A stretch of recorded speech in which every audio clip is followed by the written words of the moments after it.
Let relevance for the laws be breathed by every American mother to the lisping babe that prattles on her lap. Let it be taught in schools, in seminaries, and in colleges. Let it be written in primers, spelling books, and in almanacs. Let it be preached from the pulpit, proclaimed in legislative halls, and enforced in courts of justice. Slavery is founded in the selfishness of man's nature. Opposition to it is his love of justice. These principles are an eternal antagonism, and when brought into collision so fiercely, as slavery extension brings them, shocks and throes and convulsions must ceaselessly follow.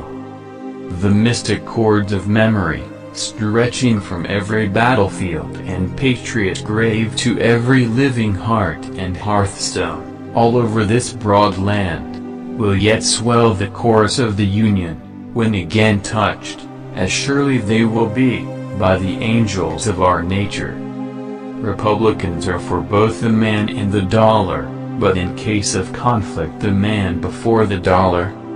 The time comes upon every public man when it is best for him to keep his lips closed. A living dog is better than a dead lion. Judge Douglas, if not a dead lion for this work, is at least a caged and toothless one. How can he oppose the advances of slavery? He don't care anything about it. My father, removed from Kentucky to Indiana, in my 8th year. It was a wild region, with many bears and other wild animals still in the woods. There I grew up. Of course when I came of age, I did not know much. Still somehow, I could read, write, and cipher. But that was all. We think the Dred Scott decision is erroneous. We know the court that made it has often overruled its own decisions, and we shall do what we can to have it overrule this. The assertion that all men are created equal was of no practical use in effecting our separation from Great Britain, and it was placed in the Declaration not for that, but for future use. In this sad world of ours, sorrow comes to all, and to the young. It comes with bitterest agony because it takes them unawares. I have had experience enough to know what I say. I never went to school more than 6 months in my life, but I can say this, that among my earliest recollections, I remember how, when a mere child, I used to get irritated when anybody talked to me in a way I could not understand. When I am getting ready to reason with a man, I spend 1/3 of my time thinking about myself and what I am going to say, and 2/3 about him and what he is going to say. Standing as I do, with my hand upon this staff, and under the folds of the American flag, I ask you to stand by me so long as I stand by it. If a man had more than one life, I think a little hanging would not hurt this one. But after he is once dead, we cannot bring him back, no matter how sorry we may be, so the boy shall be pardoned. No policy that does not rest upon some philosophical public opinion can be permanently maintained. Upon this subject of education, not presuming to dictate any plan or system respecting it, I can only say that I view it as the most important subject which we, as a people, can be engaged in. The highest art is always the most religious, and the greatest artist is always a devout person. There is another old poet whose name I do not now remember who said, "Truth is the daughter of time." A capacity, and taste, for reading gives access to whatever has already been discovered by others. We can succeed only by concert. It is not, can any of us imagine better, but, can we all do better? The people will save their government, if the government itself will allow them. I have always hated slavery, I think, as much as any abolitionist. I have been an old line Whig. I have always hated it, but I have always been quiet about it until this new era of the introduction of the Nebraska bill began. I do not think I could myself be brought to support a man for office whom I knew to be an open enemy of, and scoffer at, religion. It is a quality of revolutions not to go by old lines or old laws, but to break up both and make new ones. I can express all my views on the slavery question by quotations from Henry Clay. If the people of Utah shall peacefully form a state constitution tolerating polygamy, will the democracy admit them into the Union? Whatever woman may cast her lot with mine, should any ever do so, it is my intention to do all in my power to make her happy and contented, and there is nothing I can imagine that would make me more unhappy than to fail in the effort.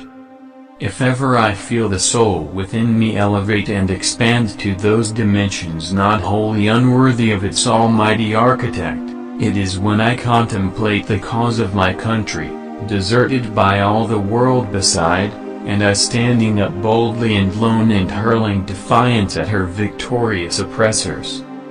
I have talked with great men, and I do not see how they differ from others. It is rather for us here dedicated to the great task remaining before us, that from these honored dead we take increased devotion to that cause for which they gave the last full measure of devotion. Never stir up litigation. A worse man can scarcely be found than one who does this. Some day I shall be president. The point, the power to hurt, of all figures lies in the truthfulness of their application. If I were to try to read, much less answer, all the attacks made on me, this shop might as well be closed for any other business. It is a great piece of folly to attempt to make anything out of my early life. If I like a thing, it just sticks after once reading it or hearing it. It has so happened in all ages of the world that some have labored, and others have, without labor, enjoyed a large proportion of the fruits. Insofar as the government lands can be disposed of, I am in favor of cutting up the wild lands into parcels so that every poor man may have a home. I was losing interest in politics, when the repeal of the Missouri Compromise aroused me again. What I have done since then is pretty well known. I hope to stand firm enough to not go backward, and yet not go forward fast enough to wreck the country's cause. He who molds the public sentiment, makes statutes and decisions possible or impossible to make. The people themselves, and not their servants, can safely reverse their own deliberate decisions. If you think you can slander a woman into loving you, or a man into voting for you, try it till you are satisfied. Biographies, as generally written, are not only misleading but false. In most instances, they commemorate a lie and cheat posterity out of the truth. I have always been an old line Henry Clay Whig. I believe this government cannot endure permanently, half slave and half free. There may sometimes be ungenerous attempts to keep a young man down, and they will succeed, too, if he allows his mind to be diverted from its true channel to brood over the attempted injury. Illinois surpasses every other spot of equal extent upon the face of the globe in fertility of soil and in the proportionable amount of the same which is sufficiently level for actual cultivation. He who would be no slave must consent to have no slave. Those who deny freedom to others deserve it not for themselves and, under a just God, cannot long retain it. I believe it is universally understood and acknowledged that all men will ever act correctly, unless they have a motive to do otherwise. I learned a great many years ago that in a fight between husband and wife, A third party should never get between the woman's skillet and the man's axe helve.